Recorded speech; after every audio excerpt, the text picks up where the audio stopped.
Se alguém está em Cristo, nova criatura é. As coisas velhas já se passaram, e eis que tudo se fez novo. Amém? O que é identidade? Identidade é aquilo que nos define, é isso?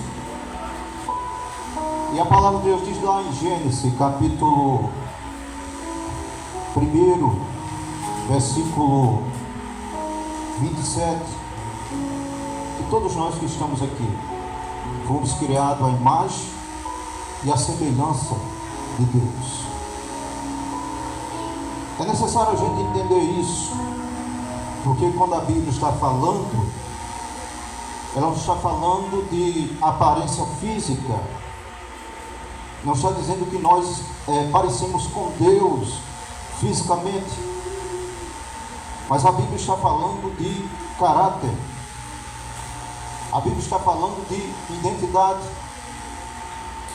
e todos nós aqui fomos criados com identidade em Deus,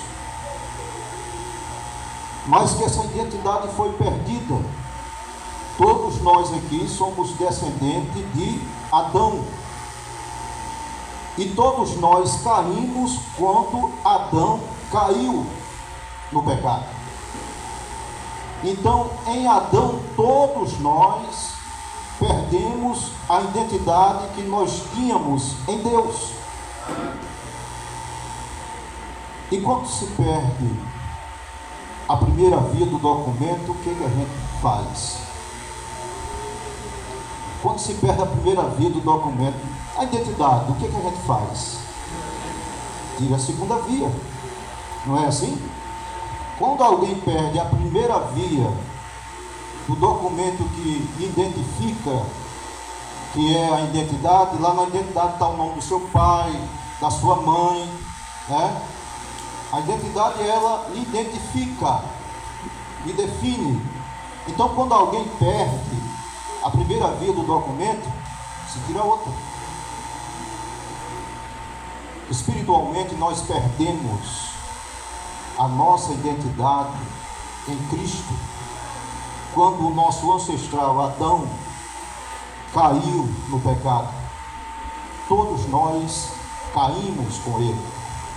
É por isso que a Bíblia diz lá em Romanos, capítulo 3, versículo 23: todos pecaram e todos carecem da glória de Deus.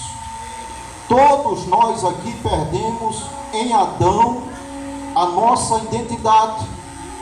Todos nós aqui necessitamos em Cristo tirar a segunda via da nossa identidade. Mas, irmãos, há uma condicional para isso. Há uma condicional para isso. O texto é bem claro: se alguém está em Cristo, nova criatura é. É necessário estar em Cristo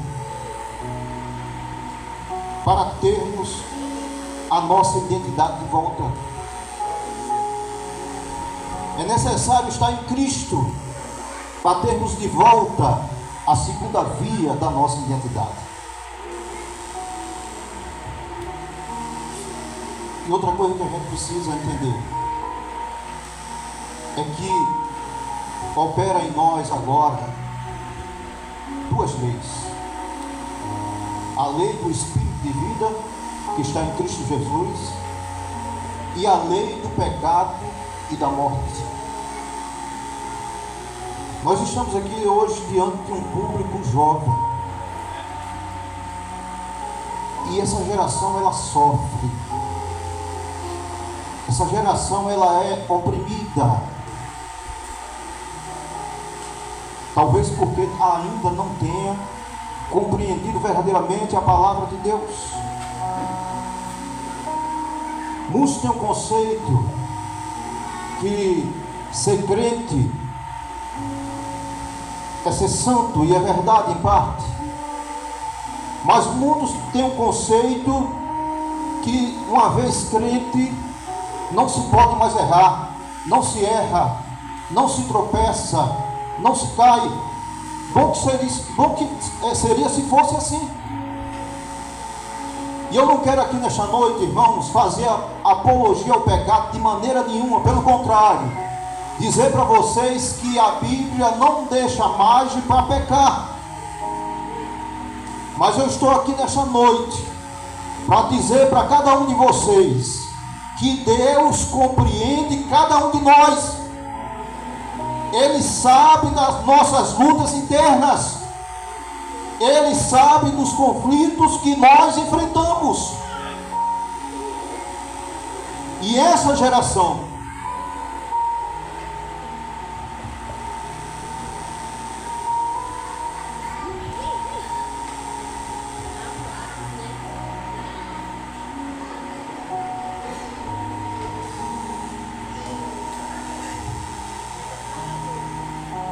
irmãos, vou ter que interromper aqui, tá certo? O povo volta, bem rapidinho. Para orar por uma jovem que está ali. Amém. Eu vou interromper a pregação, mas eu volto, tá certo? Eu volto. Aleluia. É rápido.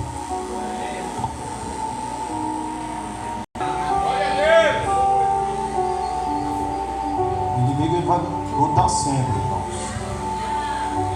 Mas vai perder sempre também. O trabalho dele é atrapalhar a obra de Deus. E ele sempre vai se levantar nessas ocasiões. Mas nós temos um Deus fiel que milita por nós. Está conosco nas batalhas que nós enfrentamos. Amém? Está tudo bem, irmãos. Pode ficar tranquilo que está tudo bem, tá certo? Vamos retomar aqui. Não vamos deixar de fazer o que estava proposto para fazer, tá certo? Vamos só recapiturar aqui, para não perder o sentido. Vamos só recapiturar aqui. Nós dizíamos que nós tínhamos identidade em Deus quando fomos criados por Deus. E que nós perdemos essa identidade na queda de Adão e nossa também. Porque, segundo a carne, nós somos todos descendentes de Adão. Segundo a carne, nós somos filhos de Adão. O primeiro homem. Pode baixar aqui um pouquinho o teclado, baixa só um pouquinho. Em Adão todos nós perdemos a nossa identidade em Deus. E se quisermos recuperar nossa identidade, ela agora está em Cristo. Ele pagou o preço para nos restaurar, para nos transformar, para fazer de novo cada um de nós aqui filho de Deus, né? E como eu dizia, irmãos, essa geração, ela está sendo oprimida, ela sofre, e sobretudo ela precisa ser compreendida e ajudada por cada um de nós. É isso que a Bíblia nos ensina. Você que é espiritual, carregue as cargas dos mais fracos. Você que é forte, carregue os fardos dos mais fracos. Somos o corpo de Cristo. A Bíblia diz que individualmente, membros, somos cada um de nós esse corpo. E não podemos ignorar o sofrimento do outro. Achar que nós estamos bem e pouco se importar com o que o outro está sofrendo. Se nós agirmos dessa forma, isso é um sinal bem claro que nós ainda não temos identidade em Cristo. Porque um dos maiores mandamentos da Bíblia, sabe qual é? Amai ao teu próximo como a ti mesmo.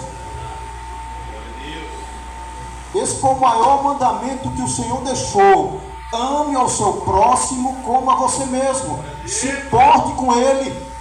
Sofra com ele. Não é assim que a Bíblia nos diz? Chore com os que choram. Se alegre com os que estão alegres.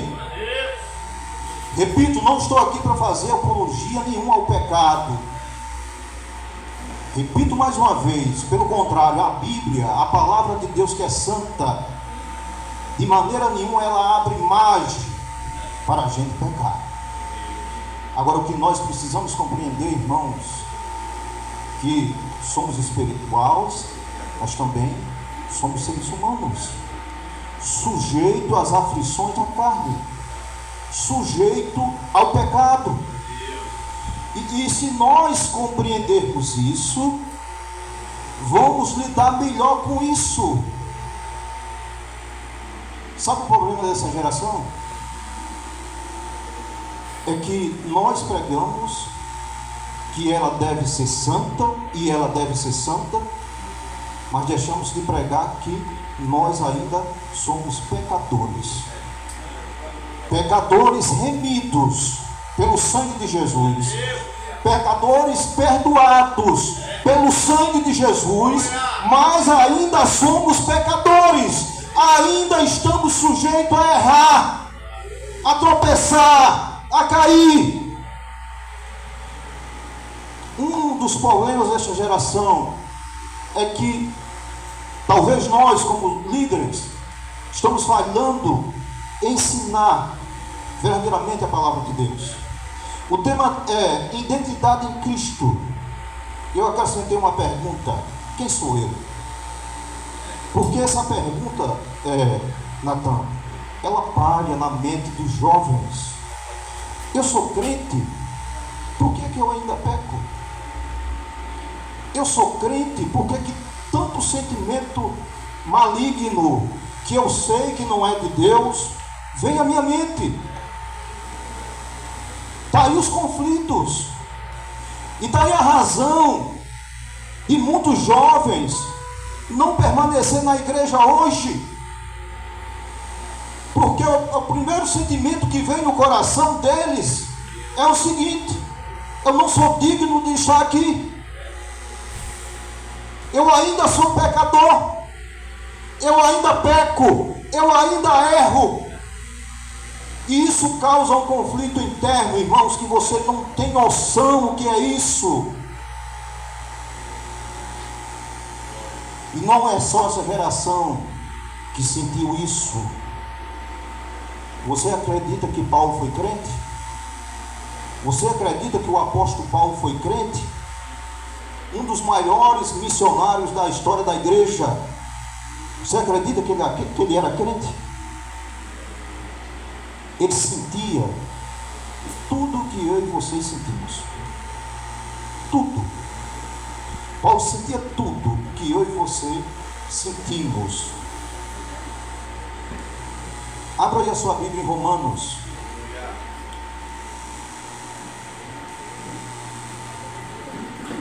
Capítulo 7, versículo 15.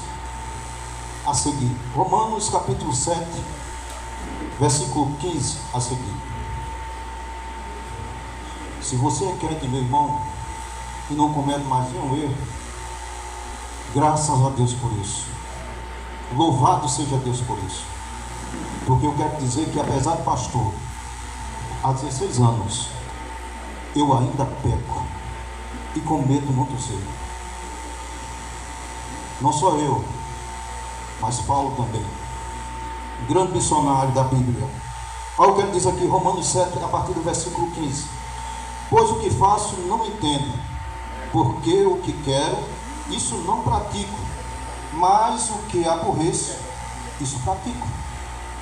Traduzindo, ele não queria mais pecar. Traduzindo, Paulo se sentia mal ao pecar, mas ele pecava. Ele pecava. Versículo 16: e se faço o que não quero, consinto com a lei que é boa. Agora, porém, não sou mais eu que faço isto, mas o pecado que habita em mim.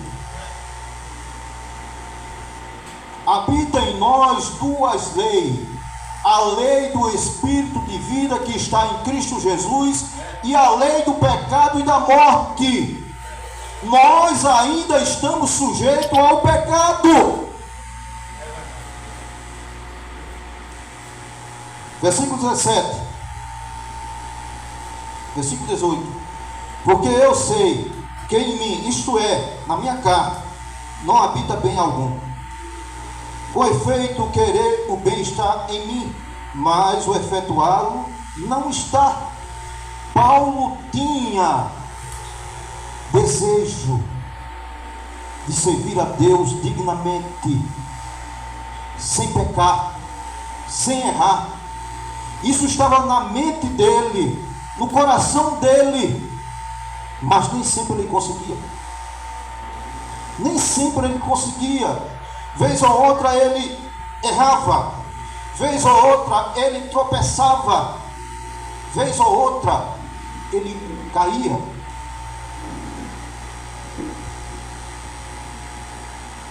Pois, versículo 19, pois não faço o bem que quero, mas o mal que não quero, esse pratico. Versículo 20, ora, se faço o que não quero, já não faço eu, mas o pecado que habita em mim. Versículo 21, acho então essa lei em mim, mesmo querendo eu fazer o bem, o mal está comigo.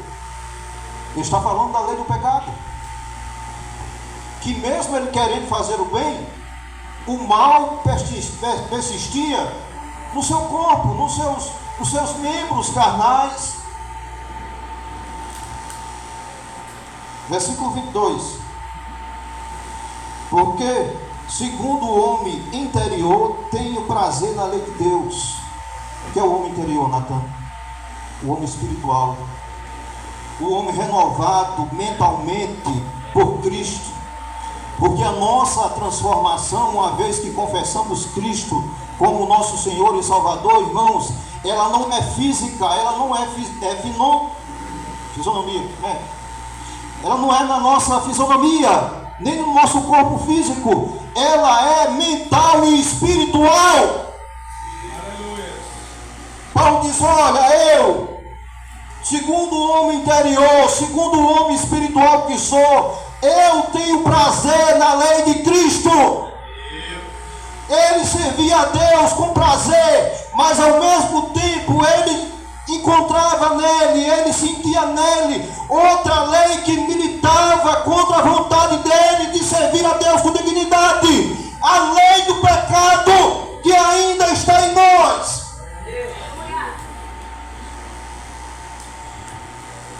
E isso causava um conflito terrível em Paulo, assim como causa em cada um de nós até hoje, assim como causa nessa geração, que aí uma falha de vocês, infelizmente ainda não conhece a palavra de Deus, porque se vocês conhecessem a palavra de Deus, vocês lidariam melhor com isso.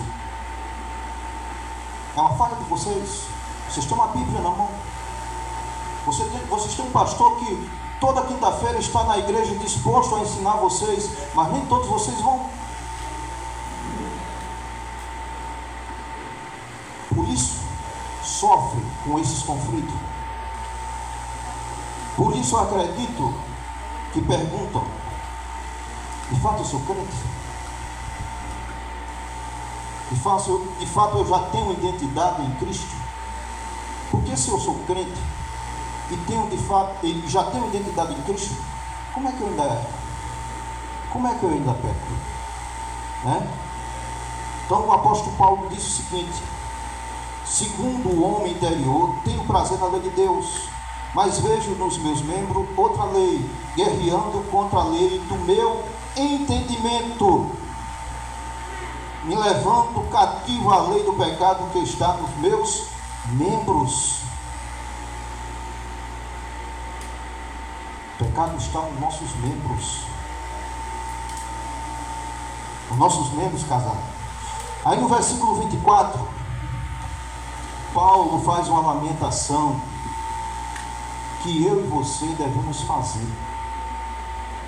Nós devemos lamentar, meu irmão, a nossa situação de pecador que ainda somos. Devemos lamentar e até chorar. O apóstolo Tiago, no capítulo 4, a partir do versículo 7, ele diz o seguinte: olha, chegai-vos a mim e eu chegarei para vocês. Resisti o diabo e ele fugirá de vós. E vós de duplo ânimo, ou seja, de duplo pensamento, purificai os vossos corações, transforme a vossa alegria em tristeza e o vosso gozo em pranto. Transforme a vossa alegria em tristeza e o vosso gozo em pranto. Humilhai-vos na presença do Senhor e Ele no seu tempo vos exaltará. Nós não devemos nunca estarmos satisfeitos com a condição de pecador. Não devemos. Pelo contrário, o que deve prevalecer em nós é a vontade de cada dia ser mais santo e servir a Deus com santidade. Aí o apóstolo Paulo, no versículo 24, ele faz essa lamentação. Ele diz o seguinte: miserável homem que eu sou, quem me livrará do corpo desta morte?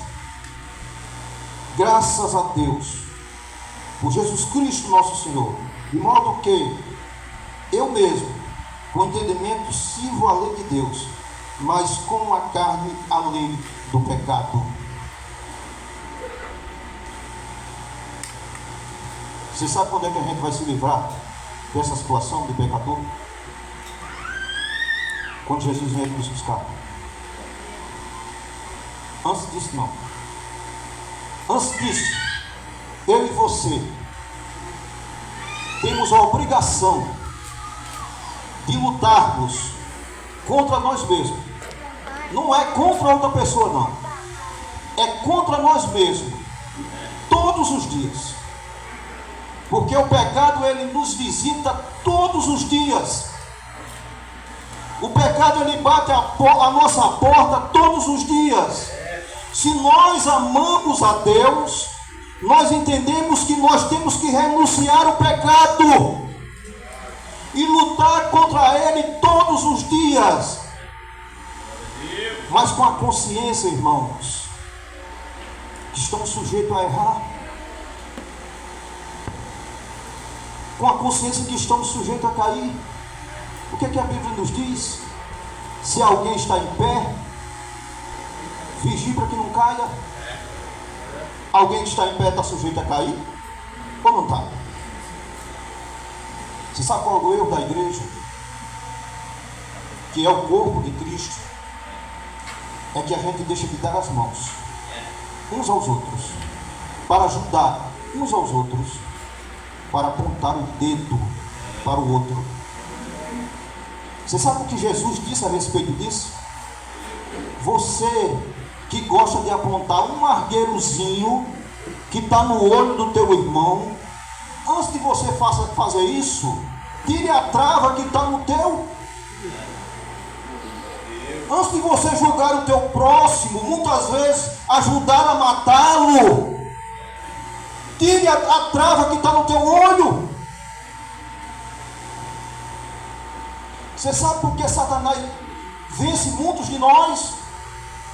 Porque nós ainda não temos esse entendimento. Nós não estamos aqui na posição de servos de Deus, cumprindo a palavra de Deus. Você sabe como Jesus disse que nós seríamos conhecidos como discípulo dele? Será que é pelo paletó que eu visto? Eu não gosto desse negócio, sabia? Eu estou aqui hoje porque veja que eu estou combinando a gravata aqui, tá certo? A finalidade de tirar uma foto depois. Mas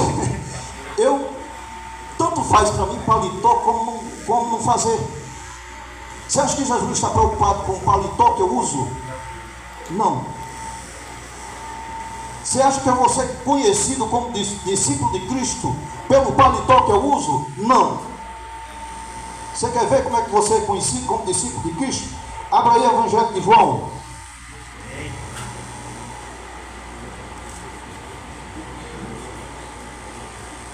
Capítulo 13.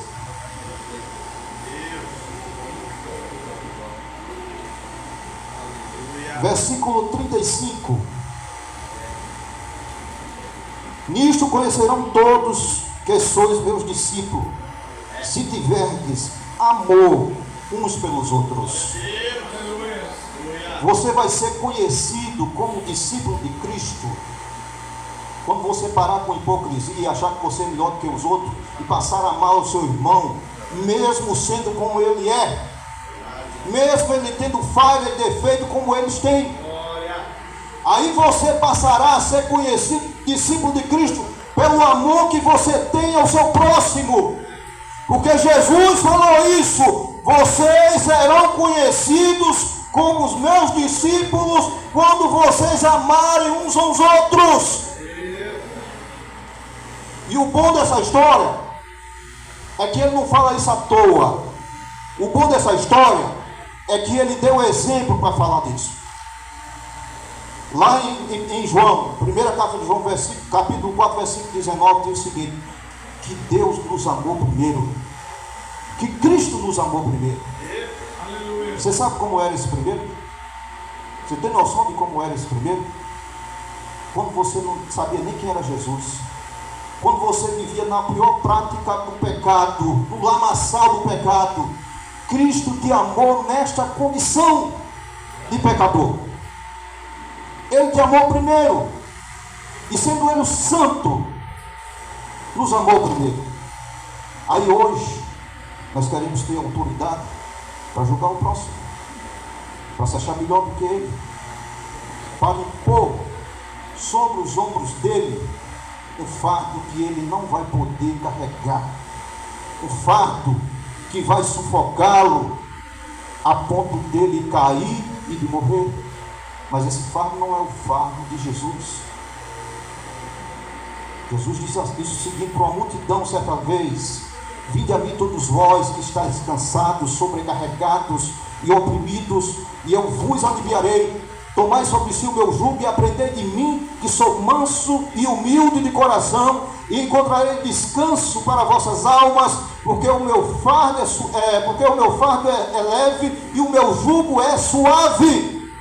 Não é Jesus que nos impõe uma carga que nós não podemos levar, somos nós mesmos. Somos nós mesmos.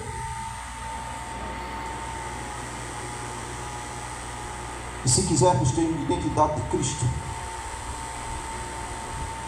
sabe de um pré-requisito indispensável: o amor de Deus tem que estar na nossa vida.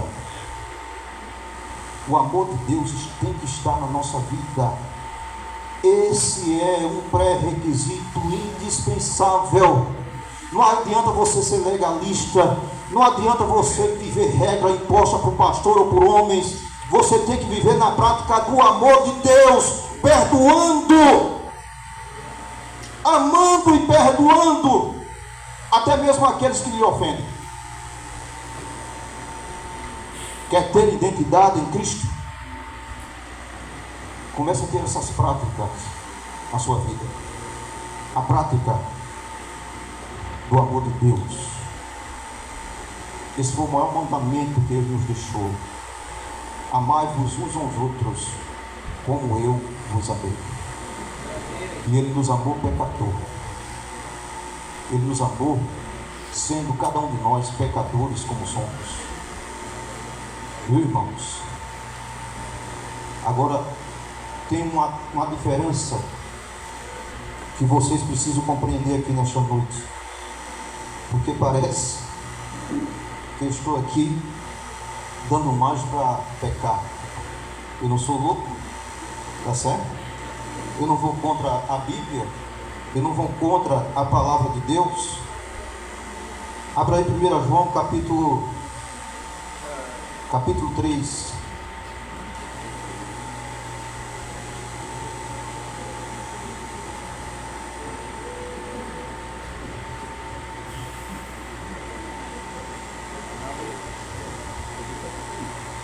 Eu espero que vocês tenham paciência para mim aplicar a palavra como Deus quer que eu aplique, certo?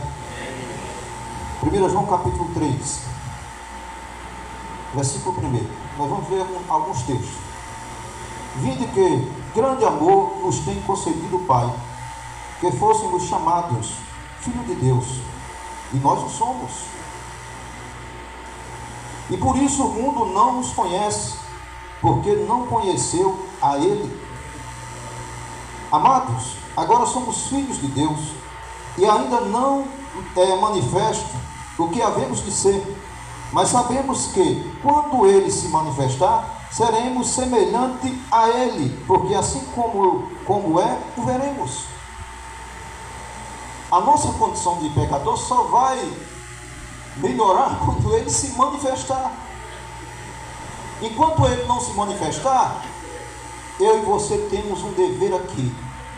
Se quisermos ter identidade em Cristo, temos que lutar contra o pecado.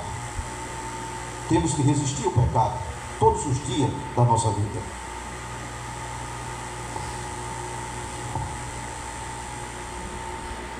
Vai com a Bíblia, irmão? Abra aí para você me guiando nos versículos. Versículo 3 eu acho que é. E todo aquele que tem esta esperança purifica-se a si mesmo, assim como ele é puro. Quem quer ter identidade, luta pela santidade. Luta pela santidade. Luta contra o pecado. Resiste a ele todos os dias. Sempre conseguimos? Não. Tem vezes que vamos falhar, mas o nosso dever é de lutar. E todo aquele que vive habitualmente no pecado, também vive na rebeldia, pois o pecado é rebeldia.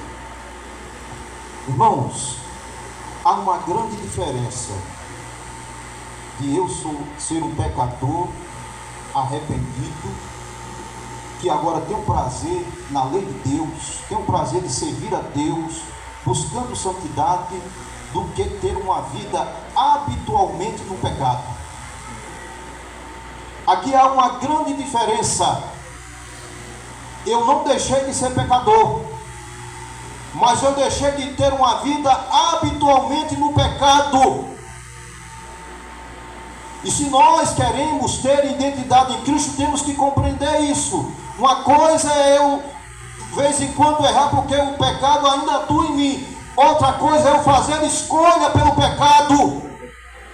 Eu viver na prática habitual de pecar e ainda por cima ter prazer nisso. E ainda por cima ter prazer nisso. Eu parei na 4. E bem sabeis que ele se manifestou para tirar os pecados, e nele não há pecado algum. Todo aquele que permanece nele não vive pecando. Aí quem não estuda a Bíblia, quem não vai a fundo nela, leva isso aqui de maneira literal. O crente não pode pecar. Não é mais permitido o crente pecar, e de fato não é. Seria bom que a gente não pecasse, certo? Todo aquele que permanece nele não vive pecando. Todo o que vive pecando não viu e nem o conhece. Se você optou, se você que diz que é crente, optou por viver uma vida deliberadamente no pecado, sem constrangimento algum, sem temor algum no seu coração, a palavra está dizendo que você nunca viu a Jesus e nem o conhece.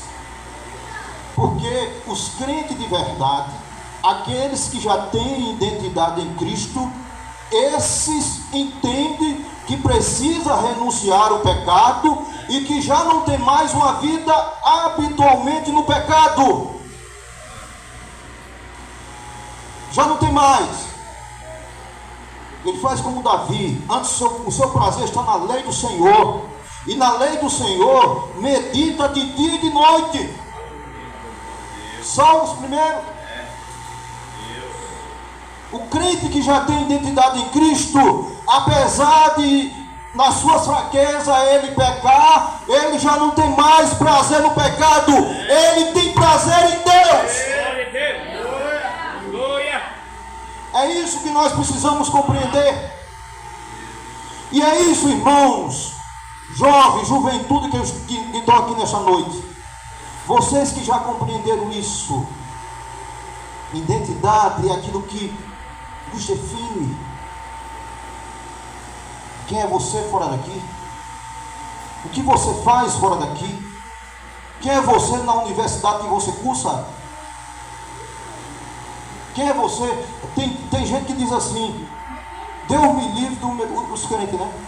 Diz assim: Deus me livre do meu filho na universidade, porque a universidade vai desviar ele.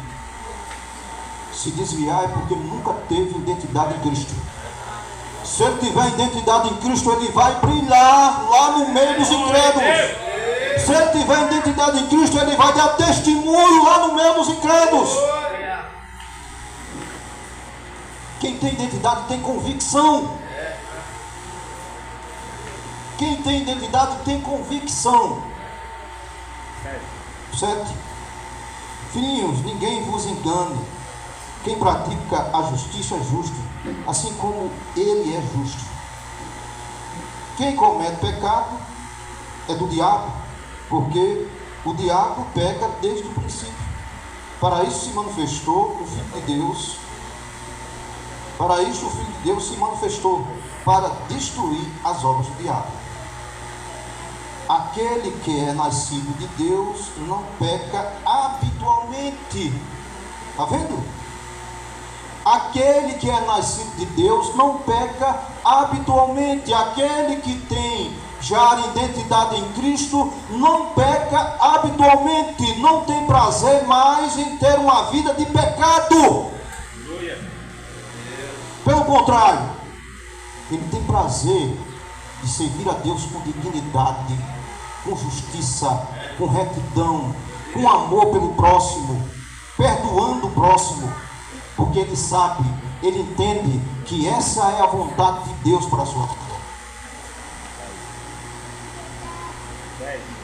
Eu parei aonde? 10 agora. Parou no 9. Cadê? Parou no 9. Aquele que é nascido de Deus não peca habitualmente, porque a semente de Deus permanece nele e não pode continuar no pecado, porque é nascido de Deus. Você sabe qual é a semente de Deus que permanece em você? É só o Espírito do seu Filho. Aleluia.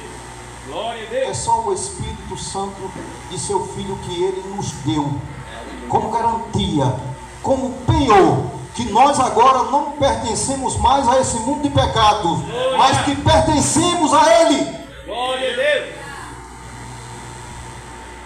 Os que são nascidos de Deus, os que já criaram identidade em Cristo, não vivem mais uma vida habitualmente no pecado, mas pelo contrário, eles têm prazer na lei de Deus, eles têm prazer em obedecer a Deus.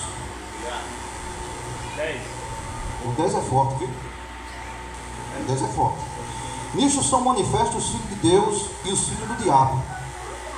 Quem não pratica a justiça não é de Deus, nem o que não ama a seu irmão.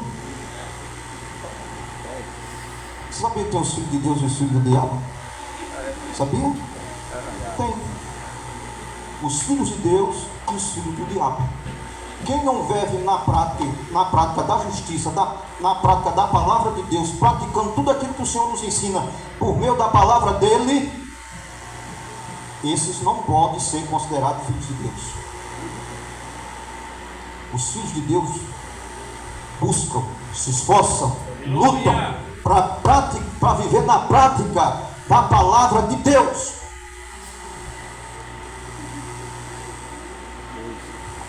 João, nessa mesma carta, no capítulo 2, versículo 15, ele diz o seguinte: não ameis o mundo, nem as coisas que no mundo há, porque o que há no mundo é da concupiscência da carne, da soberba da vida.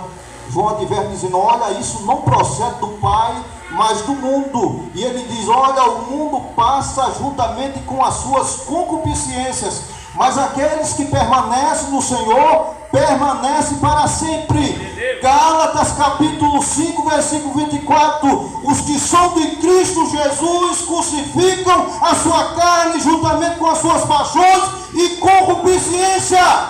Glória a Deus. Não tem mais prazer no pecado. Apesar de ainda pecar, mas não tem mais prazer no pecado. E isso se faz a diferença entre os filhos de Deus, os que já têm identidade em Cristo, e os que não têm. E os que não têm. Portanto, meus irmãos, se eu fosse falar o que eu quero nesse tema aqui, eu ia longe e teria mais talvez uma meia hora ou até mesmo uma hora pela frente. Mas o fato é, se você quer identidade em Cristo, é preciso você estar nele. Estar nele é ter prazer na palavra dele. Estar nele é esconder a palavra dele nos seus corações, como fez Davi. Senhor, eu escondi a tua palavra no meu coração para não pecar contra ti. Esse é o dever de todo cristão, de todo crente, se esforçar para esconder a palavra de Deus em seus corações, para não mais pecar contra ele. Eu vou encerrar aqui com um texto aqui, tá certo? Eu teria vários, mas vou encerrar com ele. Filipenses, capítulo 4.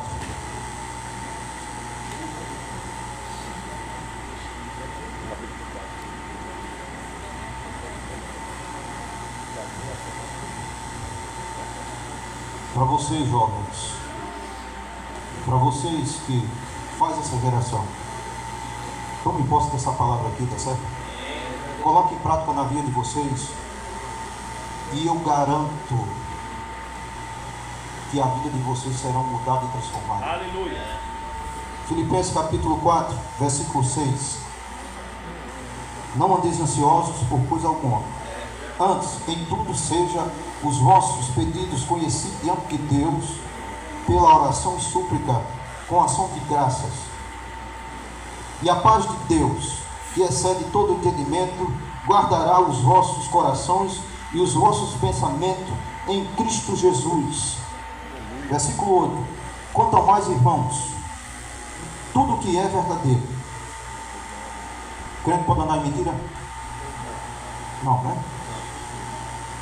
Tudo que é verdadeiro, tudo que é honesto. Crente pode andar de maneira desonesta, enganando o outro, o próximo? Não, né? Tudo que é justo. Crente pode andar em justiça, praticando injustiça. Tudo que é justo, tudo que é puro. Crente pode andar em impureza? Não. Tudo que é puro, tudo que é amável, tudo que é de boa fama, se há alguma virtude, se há algum louvor, nisto pensai. Quem tem identidade em Cristo já tem esses pensamentos. Não significa dizer que não é. Não significa dizer que não peque. Não significa dizer que nunca pode cometer um erro. Mas tem o dever, primeiro, espiritual e segundo, moral, de resistir ao pecado, de não fazer a vontade da carne, que é contra Deus, mas fazer a vontade do Espírito de Deus. Temos essa luta, que é diária, que só vai se acabar quando se cumprir o que está escrito lá em 1 Coríntios capítulo 15, a partir do versículo 50, eu acho que diz assim: quando aquilo que é corruptível, falando de mim e de você, tá certo? Nós somos corruptíveis, podemos ser corrompidos ainda. Quando aquilo que é corruptível se revestir da incorruptibilidade, quando aquilo que é mortal se revestir da imortalidade, então se cumprirá a palavra que está escrita: tragada foi a morte pela vitória. Onde está a morte, a tua vitória? Onde está o pecado, o seu agrilhão? O agrilhão do pecado é a morte, é quem nos mantém presos. Mas graças a Deus, por Cristo Jesus nosso Senhor, que nos deu a vitória. A nossa vitória está garantida pelo sangue poderoso de Jesus. Eu disse que encerrar com esse texto, mas não posso. Eu vou passar o outro para vocês. Agora é sério, tá? Romanos capítulo 8. Tá? Aleluia. Agora é Romanos capítulo 8, versículo 31.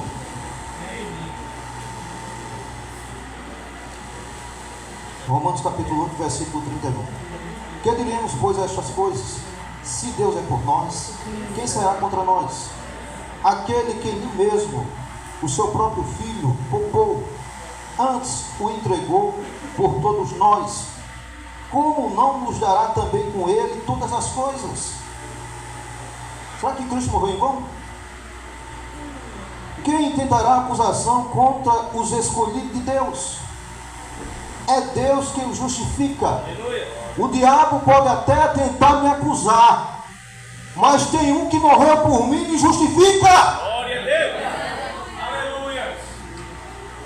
Quem nos condenará? Cristo Jesus é quem morreu, ou antes quem o ressurgiu de entre os mortos, o qual está à direita de Deus e também intercede por nós. Que argumento o diabo tem para nos condenar? Sabe quem morreu por nós? Jesus Cristo, Filho de Deus. Sabe quem ressuscitou ele dentre os mortos? O próprio Deus. E Ele está sentado à direita de Deus e agora intercede por cada um de nós. Glória a Deus.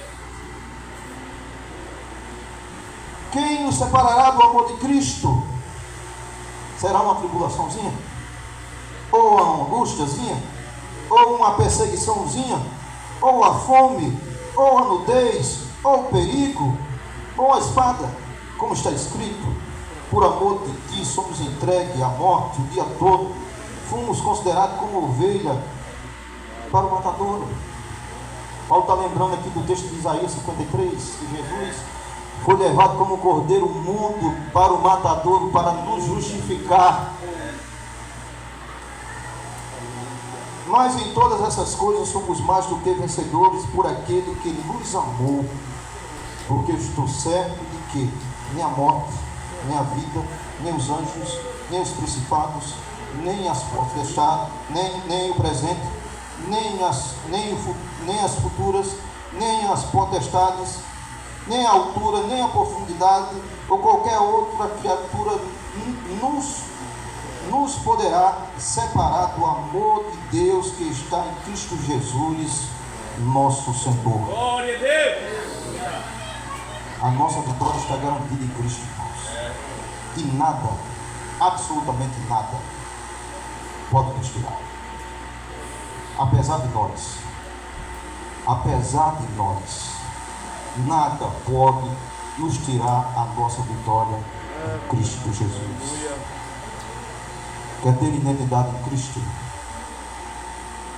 Passe a ter a palavra de Deus como prática na sua vida. Passe a praticar aquilo que a palavra de Deus nos ensina. Ame o seu próximo. Perdoe ele. Nem todo mundo é bom. Nem todo mundo é bom. Mas Jesus disse: se vocês amar só aquele que ama vocês, que diferença vocês fazem? Os publicanos, os fariseus também fazem o mesmo. nós temos que ser diferentes.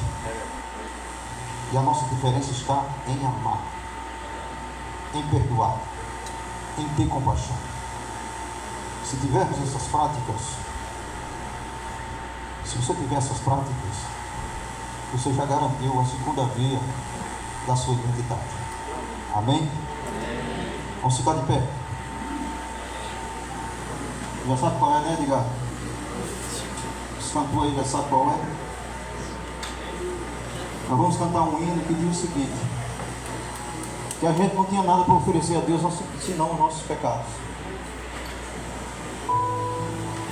A gente só tinha os nossos pecados para oferecer a Deus. Mas mesmo assim Ele nos amou.